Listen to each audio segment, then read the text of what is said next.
बिस्मिल्लाहिर्रहमानिर्रहीम, अस्सलाम वालेकुम। मैं इब्रार अहमद मेहर एडवोकेट। उम्मीद करता हूं कि आप सब खैरियत से होंगे। तीन मुख्तलिफ सवालात को डिस्कस करेंगे। पहला सवाल है अकरम जिगर साहब की तरफ से। वो पूछते हैं, जनाब वकील साहब अस्सलाम वालेकुम, मेरा बाप प्लाट या दुकान फरोख्त करता है तो बेटा खड़ा हो जाता है कि मेरा हिस्सा निकालो, या बेटी खड़ी हो जाती है कि मेरा हिस्सा निकालो। क्या ऐसा करने से बाप को हिस्सा देना पड़ेगा या नहीं? तफसील से बता दें, आपकी मेहरबानी होगी। जनाब अकरम जिगर साहब, ये बात आप हमेशा याद रखें कि बाप सोल प्रोप्राइटर होता है। बाप जिस भी प्रॉपर्टी का मालिक हो, वो बाप की अपनी मलकीती प्रॉपर्टी है। उसकी मर्जी है कि वो जिसको चाहे दे, जिसको चाहे ना दे। किसी बेटे को देना चाहे तो उसकी मर्जी है, किसी बेटी को देना चाहे तो उसकी मर्जी है, किसी को भी ना देना चाहे तो उसकी मर्जी है। किसी दूसरे बंदे के नाम पे वो अपनी जायदाद को फरोख्त करना चाहे, उसे हिब्बा करना चाहे, उसे बै करना चाहे, उसका इंतकाल करवाना चाहे, उसे रेंट पर देना चाहे, बाप जो चाहे अपनी जायदाद के साथ कर सकता है। जिसको जायदाद देना चाहे वो दे सकता है। किसी भी औलाद की, बेटा है या बेटी, उसकी कोई हैसियत नहीं है, कोई औकात नहीं है कि वो अपने बाप से उसकी जिंदगी में से अपनी प्रॉपर्टी का हिस्सा मांगे, क्योंकि बाप की जिंदगी में किसी बेटे या बेटी का बाप की जायदाद में से हिस्सा बनता ही नहीं है। क्योंकि विरासत का आगाज उस वक्त होता है जब बाप दुनिया से चला जाए। बाप के फौत हो जाने के बाद फिर विरासत की तकसीम होती है कि बेटे को कितना हिस्सा मिलना है और बेटी को कितना हिस्सा मिलना है। लेकिन बाप की जिंदगी में ऐसा नहीं हो सकता कि बेटा खड़ा हो जाए और कहे, जी मेरा हिस्सा निकालो। उसका हिस्सा कैसे निकालो? उसका हिस्सा बनता ही नहीं है। और बेटी कहे, जी मेरा हिस्सा निकालो। बेटी का हिस्सा क्यों निकालो? बेटी का हिस्सा बनता ही नहीं है। किसी का भी बाप की जिंदगी में कुछ हिस्सा नहीं बनता।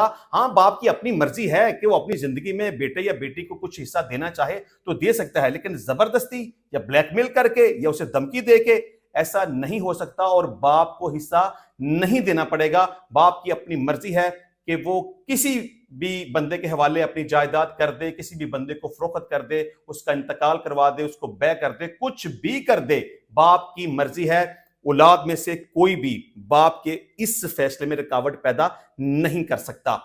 सवाल है ताहिर कुरैशी साहब का। पूछते हैं, सर मेरी अम्मी की जो प्रॉपर्टी है, इसमें हम 6 बहनें और 3 भाई हैं, उसका हिस्सा हमें कैसे मिलेगा? भाई नहीं मानते, हमारा हिस्सा नहीं दे रहे, हमें मारते पीटते हैं, हम कैसे हिस्सा लें? देखें, इस सवाल के मैं आपको 3 मुख्तलिफ किस्म के जवाब दूंगा। पहली बात तो यह है कि यह कानून है कि कोई भी भाई अपनी बहन का हिस्सा नहीं खा सकता, या उसके ऊपर जबरदस्ती कब्जा नहीं रख सकता, या अपने नाम के ऊपर किसी भी नाजायज तरीके से या गैर कानूनी तरीके से या धोखाधड़ी और फ्रॉड के साथ अपने नाम के ऊपर मुंतकिल नहीं करवा सकता।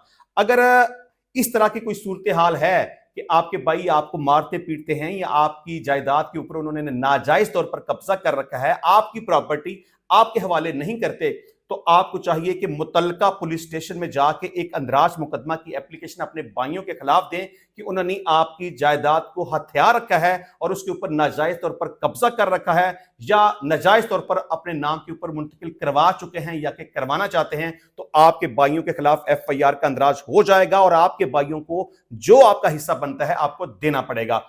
इसका दूसरा तरीका, आप अपने जिला की मुतल्लका सेशन कोर्ट में एक इल्लीगल डिस्पोजेशन एक्ट 2005 के तहत इस्तगासा दायर करें। यह बड़ा फास्ट प्रोसेस है। इसका सेशन कोर्ट मुतल्लका SHO को एक हुक्मनामा जारी करेगी कि उस प्रॉपर्टी का जो भी स्टेटस है उसकी रिपोर्ट मुतल्लका सेशन जज के पास जमा करवाई जाए।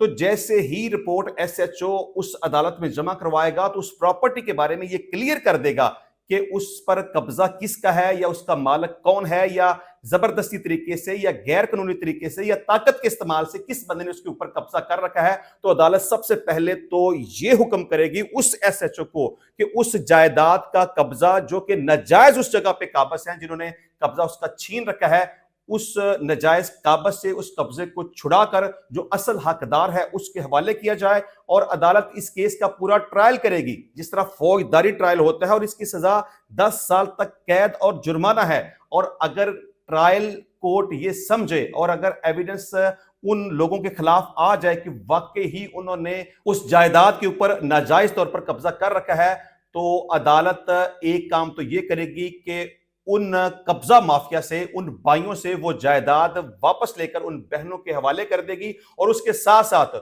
उन बहनों के भाइयों को 10 साल तक कैद की सजा भी सुना देगी।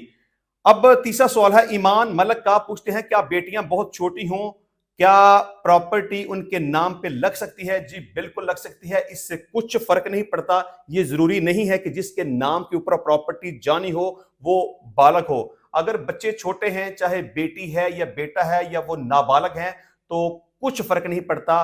अगर कोई भी दूसरा बंदा या माँ बाप में से उन बच्चों के नाम पे कोई प्रॉपर्टी करवाना चाहे तो वो करवा सकता है। इससे कोई फर्क नहीं पड़ता कि बच्चे छोटे हैं या नाबालग हैं। इंशाल्लाह मिलते हैं नेक्स्ट टाइम नई वीडियो में नए टॉपिक के साथ।